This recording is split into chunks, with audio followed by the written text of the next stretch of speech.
Let's talk about something that trips up pretty much everyone. The wild and, let's be honest, often frustrating relationship between your money and your brain. We're going to dive into why we make the financial decisions we do and, more importantly, how we can start making much, much better ones.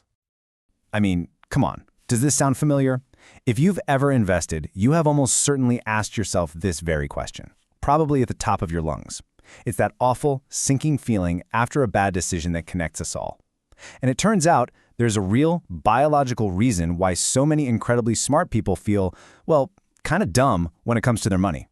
And this, right here, just nails the problem, doesn't it? It's the huge gap between the investor we think we are and the one we actually are. In theory, oh yeah, we're stone-cold rational, we've got clear goals, we calculate risk, we're logical. But in practice, we're chasing a hot tip we got from a cousin at a barbecue and then panic selling when the market sneezes. Hey, even Sir Isaac Newton, one of the smartest people who ever lived, got totally wiped out in a market bubble. The truth is, when it comes to investing, we are often our own worst enemy. So what is going on here? What's the real problem? Well, it all boils down to a fundamental mismatch. The brain we have is simply not designed for the modern financial world it has to operate in. Let me break that down. Look, it's not about being smart or not smart.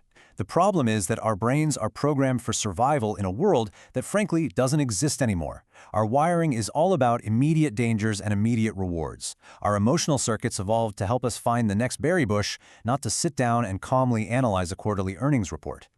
To really get a handle on this, you've got to understand that there are basically two competing systems inside your head, and they're in a constant tug-of-war that pretty much dictates every single decision you make, especially with money.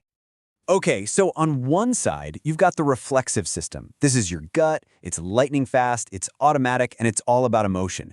Then, on the other side, you have the reflective system. This is your analytical mind, it's slow, it's deliberate, it's logical. Now here's the kicker. Most of our biggest financial mistakes happen when that fast, reflexive brain completely hijacks the decision before our slow, reflective brain even has a chance to put its boots on. All right, let's try a quick brain teaser. Let's see this in action. A candy bar and a piece of gum cost $1.10 total. The candy bar costs exactly $1 more than the gum. So, how much does the gum cost? Just what's the first answer that pops right into your head? For almost everybody, it's 10 cents. That's your fast, reflexive brain doing its thing. But the correct answer is actually 5 cents. Think it through, right?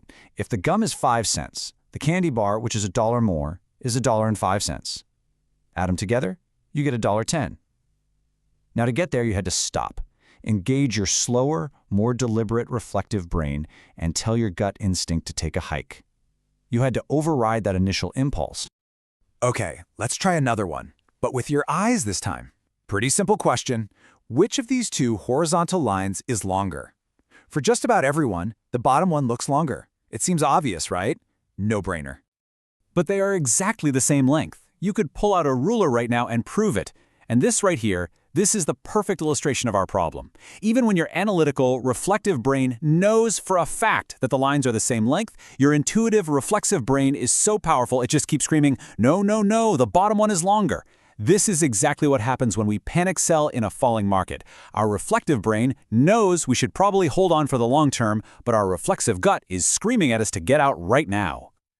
So let's take a deep dive and see how this plays out with one of the biggest, most powerful emotions in finance, good old-fashioned greed. We're about to watch these two brain systems go head-to-head during the absolute thrill of the chase. Okay, we're going deep inside the brain now, to this little spot called the nucleus accumbens. You can basically think of it as your brain's anticipation hotspot, or its I want that button. When you think something really good is about to happen, like a stock you own is just about to go to the moon, this area just lights up like a pinball machine. And what neuroscientists found when they put people in brain scanners and had them look at this spot, well, it's a crucial and, frankly, pretty surprising truth about how our brains deal with money. And here it is. This is the key. The anticipation of a financial gain is often a much more powerful neurological event than actually receiving the gain. Let me say that again. Your brain gets a bigger chemical kick from the hope of getting rich than from the reality of it. The chase is literally more thrilling than the catch. And this is what it looks like. Brain scans show this huge spike in activity when you're just hoping for a $5 win. But when you actually get that $5, the activity drops way down. It's almost a biological letdown. The thrill is gone the second the outcome is certain. And this little piece of brain science perfectly explains that classic Wall Street proverb. Why do stocks sometimes tank right after amazing news comes out? Because all that exciting, thrilling anticipation is suddenly over. That neurological buzz is gone, and investors, left with nothing more to look forward to, just sell. Okay, so this might all sound a little depressing, like our brains are just hardwired to fail. But the good news is we're not helpless. We can absolutely create systems and rules to counteract these glitches. So let's look at a few simple ways to become a smarter investor by basically outsmarting your own brain. Here are 4 rules you can start using today. First, just count to 10. Seriously, create a pause between the impulse and the action. It gives your slow, reflective brain time to catch up.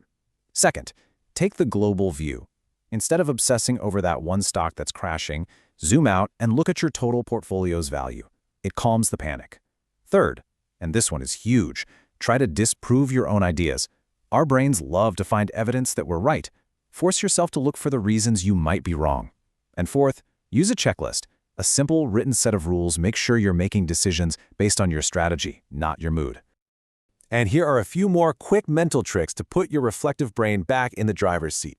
Before you make a move, imagine you're giving advice to a friend. It instantly creates some emotional distance.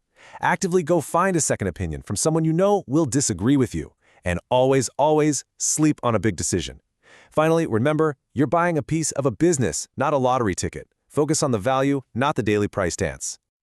You know, the investing legend Benjamin Graham really nailed it. He said that successful investing isn't really about having some off-the-charts IQ. It's about having the discipline and the character to create a simple set of rules and then actually stick to them, especially when your emotions are screaming at you to do the exact opposite. So let's be super clear here.